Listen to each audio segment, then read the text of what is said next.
శరీరాన్ని అధిష్టానంగా చేసుకొని ఒక జీవాత్మ అధిష్టాతగా కూర్చొని ఉన్నాడు. ఆ జీవుడు ఈ శరీరంలోనే సర్వవ్యాపకుడై ఉన్నటువంటి పరమాత్మ తత్వాన్ని తెలుసుకోగలడు అనేటటువంటి విషయము, ఈ వివేచన, ప్రకృతి వేరు, జీవుడు వేరు, పరమాత్మ వేరు అనేటటువంటి వివేచనను ఎవరైతే చూడగలరో అది జ్ఞానము అనబడుతుంది. అటువంటి జ్ఞానం అనబడుతుంది. జ్ఞానాలు ఎన్నో ఉన్నాయి. సాఫ్ట్వేర్ ఇంజనీరింగ్ ఉంది, సివిల్ ఇంజనీరింగ్ ఉంది, మెడికల్ లైన్ ఉంది, ఇంజనీరింగ్ లైన్ ఉంది. ఏదైనా కూడా జ్ఞానమే. కానీ ఎటువంటి జ్ఞానం అయి ఉండాలి? ఈ మూడింటిని కూడా వేరువేరుగా అర్థం చేసుకునేటటువంటి జ్ఞానం ఏదైతే ఉంటుందో అది మాత్రమే ఇక్కడ జ్ఞానం అనబడింది. కానీ ప్రతి ఒక్కటి కూడా జ్ఞానం అని అనబడలేదు. జ్ఞాన వైరాగ్యయోహు, వైరాగ్యం ఎవరి దగ్గర అయితే ఉంటుందో, వైరాగ్యం అంటే ఏమంటారంటే విగత రాగ వైరాగ్యం. రాగం అనేటటువంటిది మన మనసులో నుండి దూరం అయిపోవాలి. రాగం అనేటటువంటిది మన మనసులో ఉండకూడదు. ఎటువంటి విషయాలపైన రాగం ఉండకూడదు అంటే దృష్ట అనుశ్రవిక విషయ వితృష్టస్య వశీకార సంధ్య వైరాగ్యం. మనం మన జీవితంలో ఏ సుఖకరమైనటువంటి వస్తువులను చూసి ఉన్నామో, మనం మన శరీరంతో మన చెవులతో సుఖకరమైనటువంటి వస్తువులు, సుఖకరమైనటువంటి విషయాలు అని వేటి గురించి అయితే విని ఉన్నామో, మనం ఏ విషయాలైతే సుఖకరమైనటువంటివి అని అనుభవించి ఉన్నామో, ఈ విధంగా చూసినటువంటి, విన్నటువంటి, అనుభవించినటువంటి విషయాల పట్ల రాగరహితులమైపోవడం అనేటటువంటిది వైరాగ్యం. ఈ 6 గుణాలు కలిగినటువంటి ఈ 6 గుణాలు కలిసి భగము అనబడతాయి. ఈ 6 గుణాలు భగము అనేటటువంటివి ఎవరిలో ఉంటాయో అతడు భగవంతుడు. తద్ అస్య అస్తి తద్ అస్మిన్ అస్తి అనేటటువంటి ఒక వ్యాకరణ పరిభాష నిర్వచనంతో ధనం గలవాడు ధనవంతుడు, గుణం గలవాడు గుణవంతుడు, బలం గలవాడు బలవంతుడు, భగం గలవాడు భగవంతుడు. ఈ 6 విషయాలు ఎవరిలో పడుతున్నాయో అతడు భగవంతుడు. ఈ భగవంతుడు అనేటటువంటి వాడు ఎక్కడి నుండో ఊడిపడడు. మనలోనే భగవంతులు అనేటటువంటి వాళ్ళు ఉంటారు. ఎవరైనా సరే, ఏ జీవాత్మ అయినా సరే, ఏ మానవుడైనా సరే, అతడు ఈ 6 గుణాలని సంతరించుకుంటే అతడు భగవంతుడు కాగలడు. ఏ విధంగా అయితే శ్రీకృష్ణుడు భగవంతుడో, ఏ విధంగా రాముడు భగవంతుడో, మానవులై ఉండి కూడా వాళ్ళు భగవంతులు. ఎందుకు అంటే వాళ్ళ లోపల ఈ గుణాలన్నీ కూడా నిండుకొని ఉన్నాయి కనుక వాళ్ళు భగవంతులు అని అనబడతారు. కనుక ఆర్య సమాజం ఏం చెప్తుంది, వైదిక సిద్ధాంతం ఏం చెప్తుందంటే భగవంతుల్ని భగవంతులుగా ఆదర్శంగా పెట్టుకొని వాళ్ళ ఆచరణని మనము అనుసరించడానికి ప్రయత్నం చెయ్యాలి. మనం కూడా భగవంతులుగా మారడానికి ప్రయత్నం చెయ్యాలి. ఎందుకు అంటే మానవుల కన్నా దేవుళ్ళు గొప్పవాడు, దేవుళ్ళ కన్నా భగవంతులు గొప్పవారు కనుక మన లోపల భగవత్వాన్ని మనము సంతరించుకోవడానికి ప్రయత్నం చెయ్యాలి అని చెప్తుంది ఆర్య సమాజం. కానీ దేవుళ్ళు గాని భగవంతులు గాని లేరు అని ఆర్య సమాజం చెప్పదు, వైదిక సిద్ధాంతం చెప్పదు. ఆ తర్వాత మూడవది వచ్చేసి దేవుడు, భగవంతుడు, ఈశ్వరుడు. ఈ దేవుళ్లలో భగవంతులలో ఉండేది జీవాత్మనే.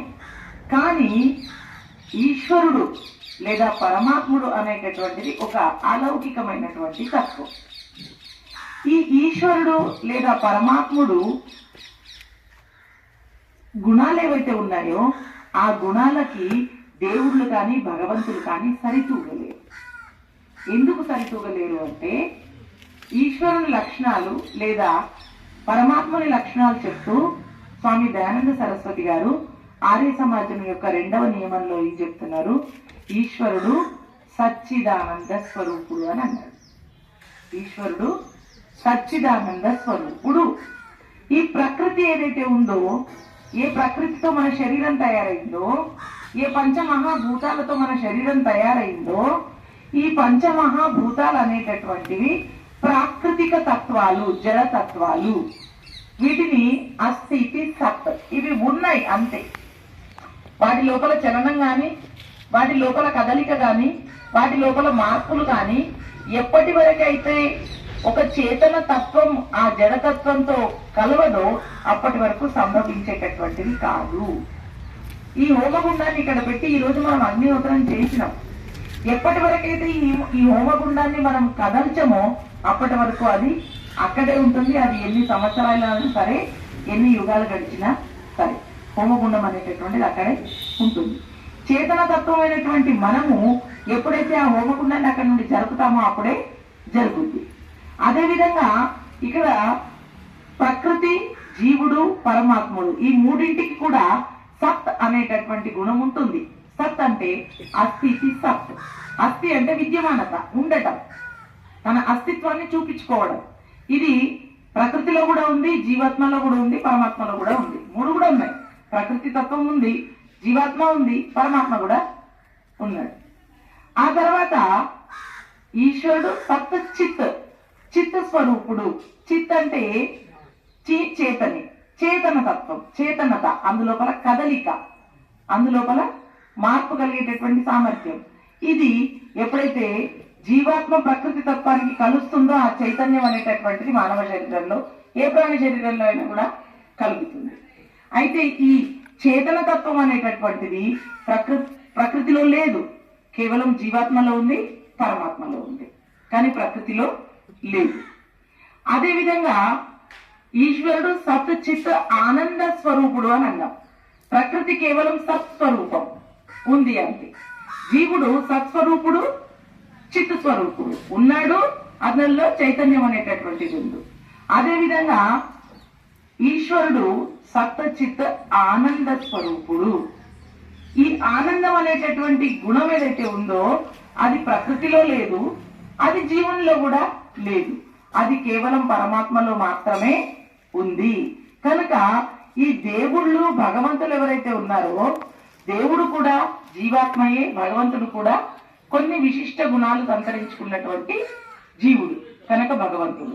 కానీ అతనిలో ఆనందం అనేటటువంటి గుణము లేదు. ఆనందం అనేటటువంటి గుణం ఏదైతే ఉందో అది కేవలం ఈశ్వరునిలో మాత్రమే ఉంది. కనుక దేవుళ్ళు, భగవంతులు, ఈశ్వరుడు లేదా పరమాత్ముడు కాలేరు. భగవంతులు కూడా పరమాత్ముని ఆనంద తత్వాన్ని పొందడానికే ప్రయత్నం చేసినారు, దేవుళ్ళు కూడా పరమాత్ముని ఆనంద తత్వాన్ని పొందడానికి ప్రయత్నం చేసి ఉన్నారు. మనం మానవులను కూడా పరమాత్ముని ఆనంద తత్వాన్ని పొందడానికి ప్రయత్నం చేస్తూ ఉంటాం. అనుక్షణం మనం ఏమనుకుంటాము, ఆనందం కోరుకుంటాం. కానీ ఆ ఆనందం అనేటటువంటిది ఏది, ఎక్కడ దొరుకుద్ది అనేది తెలియక తాత్కాలిక సుఖకరమైనటువంటి వస్తువుల్లో ఆనందం లభిస్తుంది అనుకుని వాటి కొరకు కాట్లాడతాం. ఏ విధంగా మానవుడు ఏమనుకుంటాడు, నేను మంచి దుస్తులు ధరిస్తే నేను బాగా ప్రతిష్ట గలవాడిని అనిపిస్తాను, నేను బాగా డబ్బు గలవాడిని అనిపిస్తాను, నేను బాగా అందంగా కనబడతాను, అప్పుడు అందరూ నన్ను చూస్తారు, అందరూ నన్ను కనిపెడతారు, అందరిలో నాకు గుర్తింపు వస్తుంది, అది నాకు ఒక సుఖము, అది నాకు ఒక ఆనందము అని అనుకుంటాడు. కానీ అది అసలైన ఆనందమా? కాదు. అసలైన ఆనందం అయితే నీవు ఆ దుస్తులు మార్చినప్పుడు, లేదా నీ దగ్గర నుండి ఆ డబ్బు దూరమైనప్పుడు, లేదా నీ శరీరం బలహీనపడ్డప్పుడు కూడా అదే గౌరవం, అదే చూపు, అదే ధ్యానం జనాలది నీ పైన ఉండాలి. ఉండట్లేదు అంటే అది అసలైన ఆనందం కాదు. మనం ఏమనుకుంటాము, ఆకలేసింది, రుచికరమైనటువంటి భోజనం చేసినప్పుడు నాకు సుఖం కలుగుతుంది అని అనుకుంటాం. పంచభక్ష పరమాన్నాలు కూడా మనం తీసుకుంటాం. తీసుకున్న తర్వాత ఏమైంది, కొంత సమయానికి అది జీర్ణమైపోయింది. మళ్ళీ ఒక 6 గంటల ముందు, 8 గంటల ముందు ఎటువంటి ఆకలి బాధ మనం అనుభవించినామో అదే ఆకలి బాధను మళ్ళీ కూడా మనం అనుభవిస్తున్నాం. అంటే అది వాస్తవమైనటువంటి పరమాత్మని ఆనందం కాదు, అది తాత్కాలికమైనటువంటి సుఖము, తాత్కాలికమైనటువంటి సుఖకరమైనటువంటి వస్తువులు మాత్రమే మనం సంపాదించుకున్నాం. ఇది వరకు ప్రకృతిలో, ప్రపంచంలో ఉన్నటువంటి అనేక రకాల సుఖాలను అనుభవిస్తూ చివరికి మనకు అర్థమవుతుంది ఇది వాస్తవమైనటువంటి ఆనందం కాదు, ఇది తాత్కాలికమైనటువంటి సుఖం మాత్రమే అని మనకు అర్థమవుతుంది. ఈ సుఖం, ఈ ఆనందం అనేటటువంటిది ఏదైతే ఉందో అది ఎక్కడుంది మరి? అది కేవలం పరమాత్ముడిలో మాత్రమే ఉంది. మనకు చలి వేస్తుంది, మనకేమనిపిస్తుంది? ఒక లావుపాటి దుప్పటి అయితే దాన్ని కప్పుకుంటే చలి తగ్గుద్దేమో అని మనకు అనిపించింది. అప్పుడు మనము లావుపాటి దుప్పటిని పొందడానికి ప్రయత్నం చేస్తాం. కానీ మనకు చలి వేస్తుంది, లావుపాటి దుప్పటి స్థానంలో మనం ఏం చేసినాం? అటు ఇటు చూసినాము, గదిలో ఏసీ కనిపిస్తుంది, ఏసీ ఆన్ చేసుకున్నాం. అప్పుడు ఏమైంది? చలి దూరం అవడం పక్కన పెట్టేసి ఇంకెక్కువ చలి పెట్టింది. అదే విధంగా ఈ భౌతిక సాధనాల్లో మనము వాస్తవికమైనటువంటి ఆనందమేమో, ఇది మన కష్టాల్ని దూరం చేయగలదేమో అని ఆలోచించి భౌతిక సుఖ సాధనాల్ని పొందడానికి మనం ప్రయత్నం చేస్తున్నాం. కాబట్టి మనకు పరమాత్ముని అసలైనటువంటి ఆనందం ఏంటో మనకు దొరకడం లేదు. అయితే